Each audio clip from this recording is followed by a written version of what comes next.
ముందుగా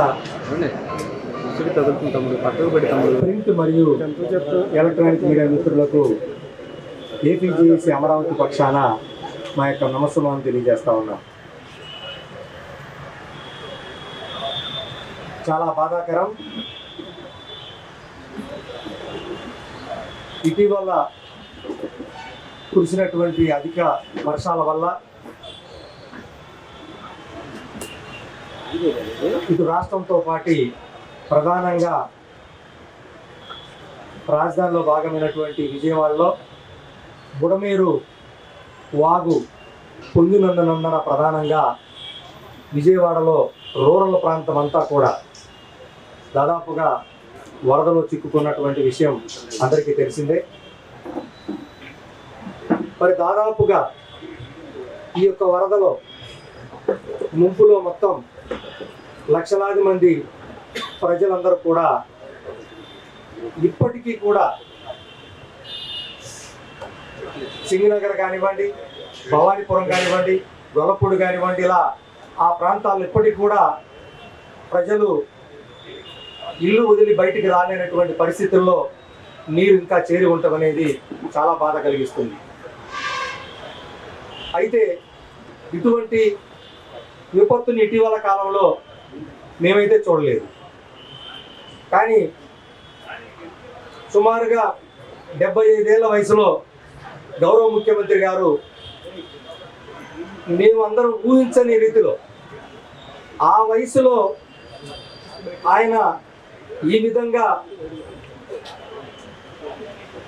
బస్సులోనే ఉంటూ ఉదయం నుంచి రాత్రి వరకు అన్ని ప్రాంతాల పర్యటనతో పాటుగా స్వీయ పర్యవేక్షణ చేయడం, అధికారుల్ని, ఉద్యోగుల్ని అందరితో ప్రజలకు ఏ విధంగా సహాయ పునరావాసాలు ఏర్పాటు చేయాలో వారే చేయటం అనేది మాకందరికి ఆశ్చర్యం కలిగిస్తుంది అంత పెద్ద వయసులో. అయితే ఇది కొత్త ఏం కాదు వారికి. 2014లో వారు గౌరవ ముఖ్యమంత్రి అయినప్పుడు కూడా అక్టోబర్లో హుదూద్ తుఫాన్ సందర్భంగా మేము ప్రత్యక్షంగా అక్కడే 20 రోజులు నేను కూడా ఉన్నాను వైజాగ్లోనే, ప్రత్యక్షంగా చూసాం. అప్పుడు కూడా వారు దాదాపుగా 25 రోజుల పైచులకు బస్సులోనే వైజాగ్లో ఉండి అసలు వైజాగ్ పనికి వస్తుందా పనికిరాదా, అసలు వైజాగ్ని మళ్ళా చూస్తామా అన్నటువంటి వైజాగ్ని ఈరోజు ఒక అద్భుతమైనటువంటి మహానగరంగా తీర్చిదిద్దినటువంటి ఘనత గౌరవ ముఖ్యమంత్రి గారు దక్కింది.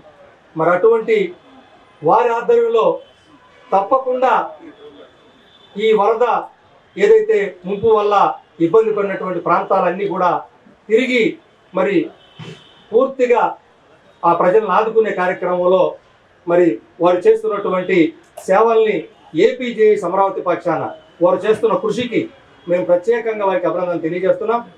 అదేవిధంగా ఈ యొక్క వరదలో చిక్కున్నటువంటి వాళ్ళలో గమనించాలి ప్రజలు కూడా, ఉద్యోగులు కూడా వేల సంఖ్యలో ఆ వరదలో చిక్కుని ఉన్నారు. ప్రధానంగా గొల్లపూడి, భవానీపురం, సింగనగర్ ప్రాంతాల్లో అద్దెలు తక్కువగా ఉంటున్నందువల్ల చిన్న చిన్న ఉద్యోగుల దగ్గర నుంచి ఒక స్థాయి ఉద్యోగుల వరకు అందరూ కూడా ఆ ప్రాంతాల్లోనే ఉంటున్నారు. ప్రధానంగా కార్మికులు, అవుట్ సోర్సింగ్, కాంట్రాక్ట్ ఉద్యోగులు వేలాది మంది ఆ ప్రాంతాల్లో ఉంటున్నారు. ఈరోజు 3000 పైచీలకు మున్సిపల్ కార్పొరేషన్లో కార్మికులుగా పనిచేస్తూ ఉంటే వాళ్ళల్లో 1300 మంది రాగలిగారు కార్మికులు. మిగతా వాళ్ళంతా చిక్కుని ఉన్నారు వరదలో. అదే ఇప్పుడు మున్సిపల్ శాఖ మంత్రి గారికి కూడా చెప్పాం, అయ్యా వాళ్ళందరూ ఉద్యోగాలు తీసేస్తామని భయపెడతా ఉన్నారు, కానీ వాళ్ళందరూ కూడా వరదలో చిక్కునే ఉన్నారు అని చెప్పి మున్సిపల్ శాఖ మంత్రి గారి దృష్టి కూడా తీసుకెళ్తే లేదు అలాంటి పని, ఇబ్బందుల్లో ఉన్న జోలి మేము పోయే ప్రసక్తి లేదని చెప్పి ఆయన కూడా స్పష్టంగా చెప్పారు. అంటే ఉదాహరణకు చెప్తున్నాను, అలా ఉద్యోగులు కూడా డ్యూటీలకు రాలేనటువంటి పరిస్థితి ఈరోజు. మరి అటువంటి పరిస్థితుల్లో మరి ఈ రోజున ఉద్యోగులు ఈ రాష్ట్రంలో ఎలాంటి విపత్తు వచ్చినా కూడా అనేక సందర్భాల్లో దాదాపు 39 సంవత్సరాల నుంచి నేను సర్వీస్లో ఉన్నాము. అనేక సందర్భాల్లో ఉద్యోగులు ఎటువంటి విపత్తులు వచ్చిన ఆంధ్రప్రదేశ్ ఉమ్మడిగా ఉన్నప్పుడు కానివ్వండి, లేదా మనం విడిపోయిన తర్వాత ఆంధ్రప్రదేశ్గా కానీ ఉద్యోగులు ప్రతి సందర్భంలో ప్రభుత్వానికి అండగానే ఉంటూ వచ్చారు. ఇదివరకు తుఫాన్లప్పుడు కానివ్వండి, లేదా మరి వరదలు వచ్చినప్పుడు కానివ్వండి, ప్రధానంగా కరోనా లాంటి మహమ్మారి ప్రపంచవ్యాప్తంగా గడగడలాడిచినటువంటి కరోనా సమయంలో కూడా మా జీతాల్లో ఉండే శాలరీ ఇచ్చేతో పాటుగా మా జీతాలు కూడా కరోనా టైంలో వాయిదాలు వేసుకున్నటువంటి సందర్భాలు ఉన్నాయి. అంటే ప్రజలు ఉద్యోగులు కూడా ఏ విధంగా ప్రభుత్వానికి ప్రజలకు అండగా ఉంటున్నారో తెలియాలనే ఉద్దేశంతో ఈ మాట చెప్తున్నాం. ఏ సందర్భంలో తీసుకోండి, మేము లేనటువంటి సందర్భమే లేదు. చివరికి రాజధాని నిర్మాణానికంటే కూడా ఇదే గౌరవ ముఖ్యమంత్రి గారితో 2014-19లో కూడా మరి 2 రోజులు వేతనాన్ని కూడా ఇచ్చినటువంటి సందర్భం ఉంది. మరి ఈరోజు ఇదే సందర్భాన్ని మరి వారికి ఇబ్బందులకి అనేక రకాల సహాయ పునరావసరాలు చేయటం కోసమని మరి ఉద్యోగుల పక్షాన దాదాపుగా 10 లక్షల మంది ఉద్యోగులు, ఉపాధ్యాయులు, అదేవిధంగా రిటైర్డ్ పెన్షనర్ల తరఫున దాదాపుగా అందరి పక్షాన మరి ఒక 1 డే బేసిక్ జీతాన్ని మరి అన్ని డిపార్ట్మెంట్ సంఘాలు, మీరు గమనించాలి ఇక్కడికి వచ్చినట్టు అందరూ కూడా శాఖాపరమైన సంఘాల అధ్యక్షులు వీళ్ళందరూ కూడా మరి వీళ్ళు అధికారికంగా ఒక్కొక్క డిపార్ట్మెంట్లో మా దాంట్లో విఆర్ఏ నుంచి డిప్యూటీ కలెక్టర్ దాకా ఉంటాం, అందరం వచ్చాం. అన్ని సంఘాలు ఉంటాయి, కోఆపరేటివ్లో అన్ని కేడర్లో ఉంటారు. ఒక కేడర్ సంఘం కాదు ఇది, అన్ని కేడర్లో ఉన్న సంఘాలు ఇంక్లూడింగ్ పోలీస్ అధికారుల సంఘం రాష్ట్ర అధ్యక్షుడు కూడా మీకు ఇక్కడే ఉన్నారు, రిటైర్డ్ ఎంప్లాయీస్ ఇక్కడే ఉన్నారు, అలాగే ఇంజనీర్లు ఉన్నారు, డాక్టర్ల అసోసియేషన్ ఉంది, ఆర్టీసీ పీటీడీ ఎంప్లాయీస్ అసోసియేషన్ ఉంది. ఇలా ప్రతి డిపార్ట్మెంట్ ఒకరని కాదు, మీకు అన్ని హెడ్ మాస్టర్స్ అసోసియేషన్ రాష్ట్ర అధ్యక్షుడు ఉన్నాడు, లాంగ్వేజ్ టీచర్స్ అసోసియేషన్ రాష్ట్ర అధ్యక్షుడు అంకాలకుండా ఉన్నారు. అన్ని సంఘాలు అంటే అధికారికంగా ఇలా అన్ని సంఘాల పక్షాన్ని ఇస్తేనే దానికి వ్యాలిడిటీ వస్తుంది కాబట్టి అన్ని డిపార్ట్మెంట్ సంఘాల పక్షానక ఏపీజేఎస్ అమరావతి ఉంది కాబట్టి దాని పక్షాన్ని ఈరోజు గౌరవ ముఖ్యమంత్రి గారికి మా సమ్మతి లేఖని తెలియజేస్తూ 1 డే బేసిక్ శాలరీని మా అందరి ఉద్యోగుల పక్షాన ఇచ్చేందుకు ఈరోజు సమ్మతి లేఖని వారికి ఇవ్వడం జరిగింది. ఆ సందర్భంగా వారికి కూడా చెప్పాం, సార్ మీ కష్టం వృధా పోదు, మీరు ఎప్పుడూ కూడా కష్టపడి ఏ విపత్తులు గందరగోళాలైనా మరి వచ్చినా మీరు ఏ విధంగా బయటకేస్తారో ప్రతి ఒక్కరి పౌరుడికి కూడా తెలుసు, ఉద్యోగులకు తెలుసు. ఆ కష్టంతో మేము కూడా ఉద్యోగులుగా తప్పకుండా కష్టపడి పనిచేస్తాం. ఇదే ఉద్యోగులు మరి ఈ రోజున అందులో కూడా చిక్కున్నారు కాబట్టి ఉద్యోగులు ప్రభుత్వ ఉద్యోగులు కదా అని వారి చిరు ఉద్యోగులు ఉన్నారు, అది గమనించాలి. వరదల్లో వారికి కూడా సహాయ సహకారాలు అందించమని మీ ద్వారా ప్రభుత్వాన్ని కోరుతా ఉన్నాం. ఎందుకంటే చిరు ఉద్యోగులు, కార్మికులు, చిన్న చిన్న అవుట్ సోర్సింగ్ వాళ్ళు, కాంట్రాక్ట్ వాళ్ళు ఉన్నారు, వాళ్ళందరికీ కూడా అంటే సహజంగా ఉద్యోగం అంటే వాళ్ళకి ఏ సహాయ సహకారాలు ఇవ్వరు, అది మాకు ఆ ఇన్స్ట్రక్షన్స్ ఉండవు. కానీ తప్పకుండా అలాంటి ఏ అడ్డు ఉంటే, లేకపోతే సంతోషం ఉంటే అవి కూడా తొలగించి ఏ సహాయాలు అందించినా ఆ వరదలో చిక్కున్న చిరు ఉద్యోగులు కూడా అందించాలని కోరుతున్నాం. అదేవిధంగా ఈ ప్రజలు ఎవరైతే మాకు బాగా ఒక సంఘటన గుర్తొచ్చింది, మేము చెలో విజయవాడ 2022లో ఉద్యమం చేస్తే ఇదే విజయవాడ ప్రజలు మాకు మంచినీళ్ళు మజ్జిగలు స్వచ్ఛందంగా వాళ్ళే వచ్చి రోడ్ల మట్టి మాకు ఇచ్చారండి. ఆ సందర్భాన్ని మేము మర్చిపోలేకపోతున్నాం.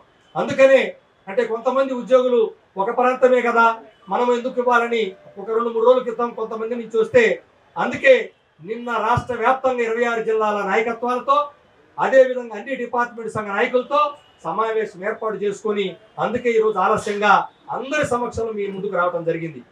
సో అందరూ చెప్పాం, అయ్యా మనం చలో విజయవాడ చేస్తే స్వచ్ఛందంగా రోడ్ల మీద అటు ఇటు నిల్చొని మధ్యగా నీళ్లు అందించిన ఒక గొప్ప చరిత్ర ఉన్నటువంటి విజయవాడ వాసులకి మనం అండగా నిలబడాలనగానే తప్పకుండా చేయాలని చెప్పారు, అందరూ ముక్త కంఠంతో చెప్పారు. కాబట్టి ఉద్యోగులను కూడా మీ ద్వారా అప్పీల్ చేస్తా ఉన్నాను, మీకు ఇబ్బందులు ఉన్నమాట వాస్తవమే, అయినా ఆ ఇబ్బందులను ఎదుర్కొనైనా సరే ఏదైతే ఇప్పుడు విధి నిర్వహణలో మనం చేయాల్సిన విధులు ఉన్నాయో తప్పకుండా వాటికి కష్టపడైనా సరే పనిచేసి ప్రభుత్వానికి గౌరవ ముఖ్యమంత్రి గారు మరి 75 ఏళ్ల వయసులో ఆయన ఇంత కష్టపడుతున్నాడు కాబట్టి మనం కూడా కష్టపడి ప్రజల్లో మంచి పేరు తెచ్చి ప్రభుత్వాన్ని మంచి పేరు తెద్దామని చెప్పి మీ ద్వారా అప్పీల్ చేస్తా ఉన్నాం.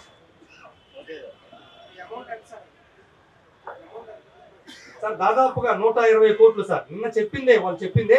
అయితే డిపార్ట్మెంట్ సంఘం అందరం ఒకటే, మేము లేకుండా అది సంపూర్ణం అవ్వదు. ఏపీజేఎస్ అమరావతి అంటే డిపార్ట్మెంట్ సంఘాల పక్షం, ఇది అంటే రాష్ట్ర సంఘాలుగా ఉంటాయి. ఆ సంఘాల నుంచి సమ్మతి ఇస్తేనే అది అధికారికంగా అవుతుంది. అందుకని డిపార్ట్మెంట్ సంఘాలు అన్ని పక్షాలు వచ్చాం. ఇప్పుడు అసోసియేట్ చైర్మన్ పరిపేర రాజు మాట్లాడతారు.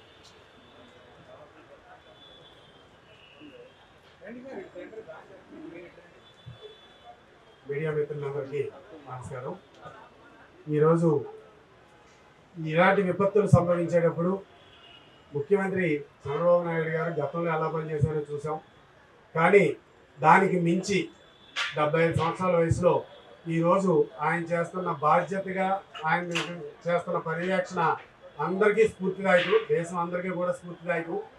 ఇలాంటి విపత్తులు వచ్చినప్పుడు ఎప్పుడు ఎంప్లాయీస్ జేఏసీల తరఫున అన్ని డిపార్ట్మెంట్ సంఘాలు కానీ, అదే రకంగా రిటైర్డ్ ఎంప్లాయీస్ కానీ, including out sourcing contract employees అందరితోటి ఉన్న జేఏసీ పక్షాన ఇలాగా ప్రజలకి ఒకరోజు శాలరీ, ఒకరోజు బేసిక్ ఇవ్వడం మాకు ఒక బాధ్యతగా ఫీల్ అవుతున్నాం. గతంలో బాధ్యతగా ఫీల్ అంటే ఈరోజు కూడా బాధ్యతగా ఫీల్ అవుతున్నాం.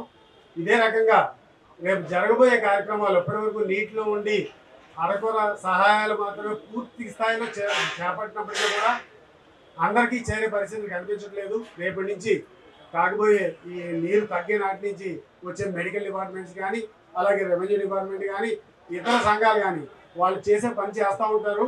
అదే పక్షాన మన ఏపీ జేఏసీ అమరావతి పక్షాన ఉద్యోగులకి అందరికీ కూడా ఒక పిలుపు ఏంటంటే, ప్రభుత్వానికి సహకరించి ఎక్కడైనా అవసరమైనప్పుడు మనం కూడా సంఘాలుగా కానీ ఉద్యోగులుగా కానీ అక్కడికి వెళ్ళి ఆ సహాయ కార్యక్రమంలో పాల్గొనాలని చెప్పేసి మేము ఏపీ జేఏసీ అమరావతి తరఫున ప్రత్యేకంగా పిలుపునిస్తున్నాం.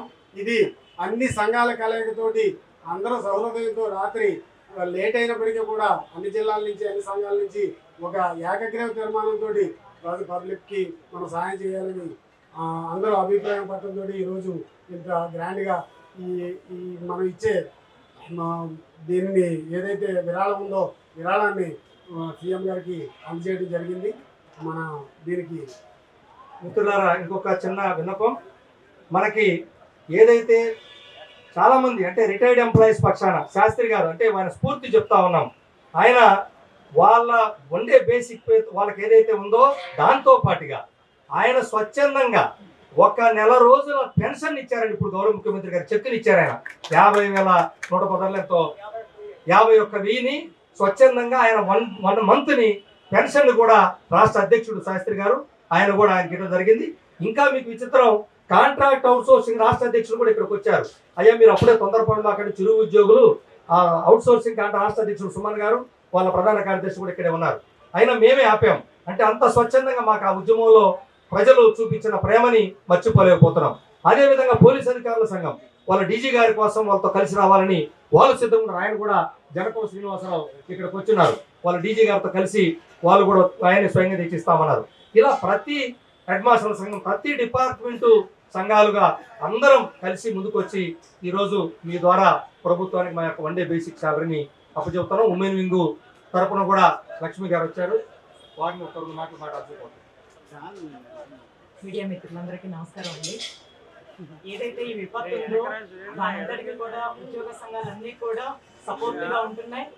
1 డే బేసిక్ పేని ఏదైతే మా నాయకులు ఇది చేశారో అదే విధంగా ప్రతి ఉద్యోగి బేసిక్ పేలో 1 డే జీతాన్ని స్వచ్ఛందంగా అందరూ ఇవ్వడానికి రాత్రి మీటింగ్లు అందరూ కూడా ఏకగ్రీవంగా తీర్మానించుకొని ఈరోజు మేము ముందుకు రావడం జరిగింది.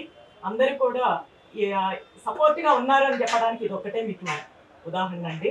అందరం మేము ఒకే విధంగా ఉన్నాం. ఏపీ జేఏసీ అమరావతి అనేది ఒక్కటే, అంతా ఒక్కటే అనేదే చెప్తా ఉన్నాం. Thank you.